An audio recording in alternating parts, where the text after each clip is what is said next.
Magandang umaga po pala ulit sa inyo mga ka-fried chicken po. Ako nga pala ulit si Chicken Lover. Andito na naman tayo sa isang episode po. Bali ito na po yung pang-8 episode po ni fried chicken. And nagulat po ako dun sa pang-4 ko na video po, yung manok galing kay idol natin na si Sabong Pinas. Nagulat ako na nagkaroon siya ng mga around 1,800 views. Kaya maraming salamat po sa tumangkilik sa video na po yun at sa mga videos ko po. At i-promise ko po sa inyo na ipagpatuloy ko po yung update po tungkol dito sa paano rear po ng mga manok po, panabong.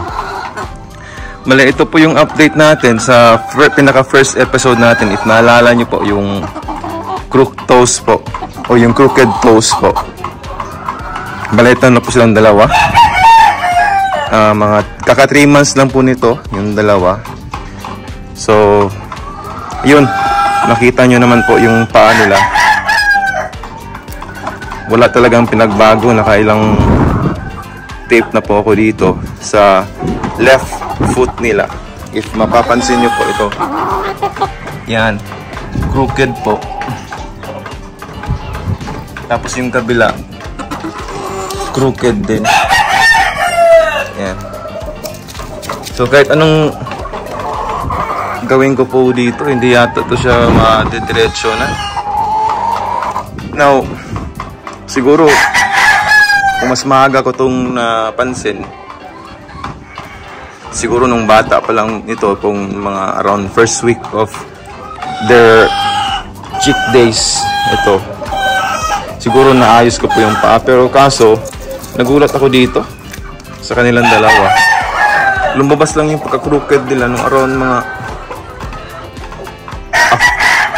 magsa second month na sila. Yung nag-video ako, siguro mga a few weeks before lang doon, nag-crooked na sila. Ngayon, itong isa, medyo maayos naman yung tindig. Kaso itong isa sa kabila, parang disoriented yung paa nito. Parang yung dalawang tuhod niya nagtatamaan. Sobrang kuan ba? Yan, napapansin niyo po, yan. Masyadong magkalapit. Itong isa, mapapansin niyo naman po na medyo malapit din, pero kumpara dito, disoriented talaga itong isa.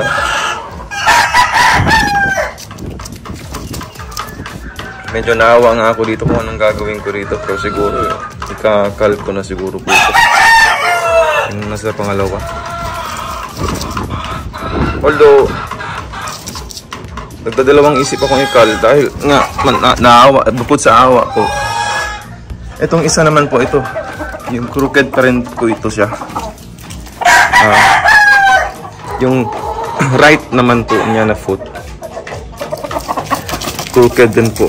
Itong Gilmore po natin, cross po sa gray.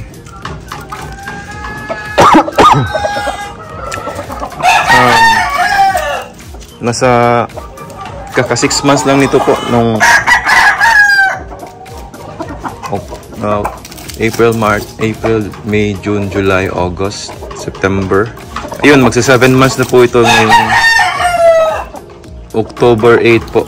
Magsa 7 months na po ito. Yung sa mga laban niya naman po, medyo all is well naman. Ayos naman yung pag-ikot niya.